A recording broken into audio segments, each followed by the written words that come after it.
ถ้ามาที่ลาวนะคะจะได้จับเงินล้านเงินแสนเงินกีบไปเลยค่ะนี่ค่ะทุกคนสบายดีสวัสดีค่ะทุกคนเดี๋ยวมื้อนี้น้องตุ๊กสิพาทุกคนมาเบิงเงินกีบนะคะทุกคนเพราะว่าหลายๆคนบอกว่าอยากให้น้องตุ๊กตารีวิวเงินกีบให้เบิ่งแน่นะคะเดี๋ยววันนี้สิมารีวิวเงินให้ทุกคนเบิ่งเด้ออันนี้เป็นเงินกีบทุกคนแต่ว่ามื้อนี้เราจะมารีวิวแค่2แบงค์เท่านั้นมื้อนี้เราจะมารีวิวในแบงค์ของ 5,000 กีบแล้วก็แบงค์ของ 2,000 กีบเนาะว่าเวลาเราไปซื้อมาม่าเราไปซื้อได้ประมาณเท่าไหร่และนี่ก็คือเป็นเงินกีบที่แบบว่ามาลาวทุกคนจะได้จับเงินล้านเงินแสนและเงินกีบและอันนี้ที่เราจับวันนี้เราจะจับอยู่ในประมาณ25,000 กีบถ้าตกเป็นเงินไทยกับยูทีประมาณ40กว่าบาทหน่อยๆแต่บ่แน่ใจว่าอยู่40บาทประมาณเท่าไหร่มีหลายคนถามว่าตอนนี้เลขเงินอยู่ที่เท่าไหร่บอกเลยว่าเลขเงินแต่ละสถานที่เฮาจะแลกเลขเงินได้บ่คือกันทุกคนบางคนมาลาวอาจจะแลกได้1,000 บาทแลกได้630,000 กีบบางม่อง 6,000 บาท1,000 บาทแลกได้600,000 กีบบางม่อง 1,000 บาทแลกได้600,000เกือบ700,000 กีบฉะนั้นในการแลกเงินแต่ละทีจะต่างกันเรื่องของค่าเลขเงินเนาะแต่ว่ามื้อนี้เดี๋ยวน้องเต่งจะพาทุกคนมาเบิ่งว่าตอนนี้เลขเงินที่น้องเต่งเคยแลกนั้นจะอยู่ที่เท่าใดเลขเงินที่เคยแลกทุกคนเนาะการแลกเงินแต่ละสถานที่เขาจะได้เสียค่าธรรมเนียมเป็นเรื่องปกติเลยและอีกอย่างที่สำคัญก็คือว่าอันนี้จะเป็นเงินของเงินกีบเนาะเป็นเงินของเงินกีบและเป็นเงินแบงค์ 5,000 กีบจะเป็นสีนี้แบงค์ 5,000 กีบจะเป็นสีนี้และเงินกีบของแต่ละกีบนั้นจะมีรูปของท่านไกรสอนพรหมวิหารขึ้นอยู่ในหน้าแบงค์ของเงินกีบนั่นเองและในปัจจุบันนี้ในการแลกเงินในสปป.ลาวนะทุกคนเนาะ 1,000 บาทตามที่องเต่งเคยแลกและองเต่งบ่ฮู้ว่าสถานที่อื่นนั้นแลกได้ประมาณจักกีบ 1,000 บาทแลกได้630,000 กีบในเลทแต่ละมื้อจะเลทบ่ตรงกันและเลทบ่เท่ากันบางมื้อก็ได้629,000 กีบ 25,000 กีบหรือ30,000 กีบนั่นเองเนาะแต่ว่าของเต่งกับโดนแลกเธอดอกเพราะว่าแลกหลายกับบ่ฮู้จะเงินใส่มาแลกเนาะทุกคนเนาะเวลาใช้เงินอยู่แล้วเดี๋ยวนี้สินค้าอย่างเนาะค่อนข้างที่จะแพงแฮงทุกคนเนาะแต่ว่ารู้สึกว่าทางเวียงจันทน์สินค้าในทางเวียงจันทน์น่ะจะถูกกว่าทางบ้านน้องตุ๊กหลายทางบ้านน้องตุ๊กที่อยู่เมืองร้องซานค่อนข้างที่จะแพงขนาดเลยเนี่ยละในเรื่องของสินค้าในปัจจุบันนี้แต่ว่าคนลาวมักจะนิยมใช้เป็นสินค้าไทยบ่ว่าจะเป็นอุปโภคและบริโภคบ่ว่าจะเป็นทางข้าวสารบ่ว่าจะเป็นข้าวหอมมะลิหรือบ่ว่าจะเป็นเครื่องปรุงอาหารการอยู่การกินหรือเสื้อผ้านุ่งห่มและจะเป็นเขาจะในตู้ซักผ้าบอพัดลมบอทีวีบอโทรภาพลาวเจอว่าโทรภาพเนาะไทยจะเรียกว่าทีวีเหมือนทุกคนเนาะมื้อนี้จะเว้าเป็นภาษาลาวและจะเว้าค่อยๆหวังว่าเว้าซ่าๆค่อยๆซ่าๆและหวังว่าหลายๆคนจะเข้าใจเดี๋ยวเฮาจะเรียนรู้ภาษาลาวไปนํกันเนาะเพื่อว่าใครที่จะมาจีบสาวลาวเฮาจะได้เรียนรู้ภาษาลาวและจีบสาวลาวได้ง่ายว่าซั่นซะถามว่า 2,000 นี่เฮาสามารถซื้อขนมได้บ่ 2,000 กีบนี้เฮาสามารถที่จะซื้อขนมได้เราจะสามารถซื้อขนมได้แล้วแต่บางขนมเท่านั้นและขนมไทยอยู่ในลาวกับค่อนข้างที่จะมีหลายแฮงอันนี้จะเป็นเงิน 2,000 กีบเนาะเงินนะเดี๋ยวมื้อหน้าเดี๋ยวเตียงจะไปหาเงิน500กีบ 2,000 กีบ 2,000 กีบเดี๋ยวมื้อนี้สิมาไล่เงินกีบให้ฟังว่าเฮามีแบงค์ใดแน่เริ่มแรกเลยทุกคนเนาะเฮาจะมีแบงค์500กีบ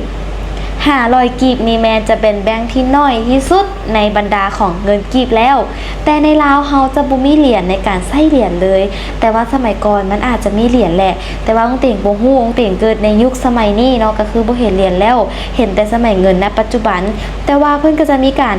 ที่เป็นแม่พิมพ์ที่แบบว่ามีเงินแบงค์ใหม่เข้ามาอยู่ทุกคนแต่ว่าองเต่งก็บ่ค่อยเห็นแบงค์ใหม่แต่ว่าส่วนหลายจะเห็นเป็นแบบว่าแบงค์เก่าอยู่นั่นเองเนาะอันนี้เป็นแบงค์ใหม่ว่าพิษมันจะมีอีกแบงค์นึงที่เป็นแบงค์เก่ากว่านี้อีกเนาะอันนี้ปัญหากับเฮ็ดใหม่มาน้องเตงตั้งแต่มาเกิดมาเท่าที่จำความได้เงินหาแต่ได้เห็น2เวอร์ชันนี่แหละเนาะเดี๋ยวมาเริ่มไล่เงินกันเนาะเดี๋ยวเราจะมาเบิ่งกันว่าเงินนี่เราสามารถซื้ออย่างได้แน่เนาะเริ่มแรกเลยของเงินที่แบงค์น้อยที่สุดก็คือเงิน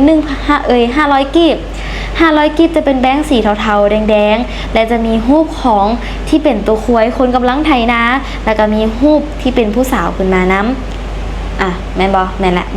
ม่นละและแบงค์ถัดมาก็คือแบงค์ 1,000 กีบจะเป็นแบงค์ออกสีเขียวๆแต่ แต่ละแบงค์นั้นนะทุกคนเพิ่นจะมีตัวเลขบ่คือกันเนาะเดี๋ยวเราไปอธิบายช่วงท้ายหลังแต่ไปเล่าซื่อๆแหละอธิบายบ่ค่อยเก่งดอกแต่ว่าแบงค์ถัดมาก็คือเป็นแบงค์1,000 กีบจะเป็นแบงค์สีเขียวๆแบบนี้เนาะเวลามาเราต้องใช้เงินในทึกเด้อเดี๋ยวใช้เงินผิดชีวิตอาจสิเปลี่ยนอาจจะถูกคุ้นโกงก็ได้แต่ว่าสลายกันจะคนใจดีอยู่ดอกบ่ต้องห่วงเด้อเนาะแบงค์ถัดมาคือแบงค์1,000 กีบเนาะ1,000 กีบนี้จะมีตัวควายไทยนะและจะมีผู้สาว3คนจะเป็นผู้สาว3ชนเผ่าส่วน3ชนเผ่าใหญ่ที่สุดในลาวเนาะก็จะมีชนเผ่าลาวชนเผ่ามงและชนเผ่าลาวถึงหรือชื่อสั้นว่าลาวสูงลาวลุ่มลาวถึงเนาะจะมีอยู่3ชนเผ่านี่ทุกคนเนาะแล้วก็จะมีชุดประจำชาติเนาะและถัดมาทุกคนเนาะก็คือแบงค์ 2,000 แบงค์ 2,000 ก็คือแบงค์นี้เลยที่เขาได้ทุกคนเบิงเป็นแบงค์ที่3ที่ใหญ่เป็นแบงค์ที่3ที่น้อยถัดมาลองมาจากแบงค์ 1,000 กีบจะเป็นแบงค์ตัวนี้เลยเนาะแต่ว่าแบงค์ 500 กีบนี่นะแค่ใบเดียวที่เขาซื้ออย่างแทบจะบ่ได้เลยในเวลาปัจจุบันแต่ว่าช่วงเป็นตอนอย่างน้อยเนาะแบงค์ 500 กีบเป็นแบงค์ที่น้อยที่สุดเขาสามารถซื้อขนมอมได้3ก้อน3อัน3ก้อนและแบงค์ถัดมาจากใบ 2,000 กีบนั่นก็คือแบงค์ 5,000 กีบนั่นเองทุกคนเนาะแบงค์ 5,000 กีบเราสามารถซื้อมาม่าได้1ห่อแต่ก่อนเราสามารถซื้อมาม่าได้3ห่อ3ห่อ 5,000 กีบแต่ว่าณปัจจุบันนี้ซื้อได้แต่ห่อเดียวแต่ก่อนนี้นางเตียงซื้อความจำได้เลยว่าตอนแรกมาม่าห่อ 2,000 กีบเนาะไผที่ว่าได้กินมาม่าที่ว่าเขาแบบจำเป็นแหละแต่ว่าณปัจจุบันนี้ได้กินมาม่าถือว่าโชคดีแล้วเพราะว่ามันราคาแพงแฮงขนาด อันนี้สามารถซื้อมาม่าได้1ห่อสมัยก่อนแต่ก่อนเตียงที่แบบเตียงเฮียนห้องป .1 ป .2 ป .3 ป .4 ป .5 ม .1 ม .2 ม .3 ม .4 ประมาณเนี้ยเราจะซื้อได้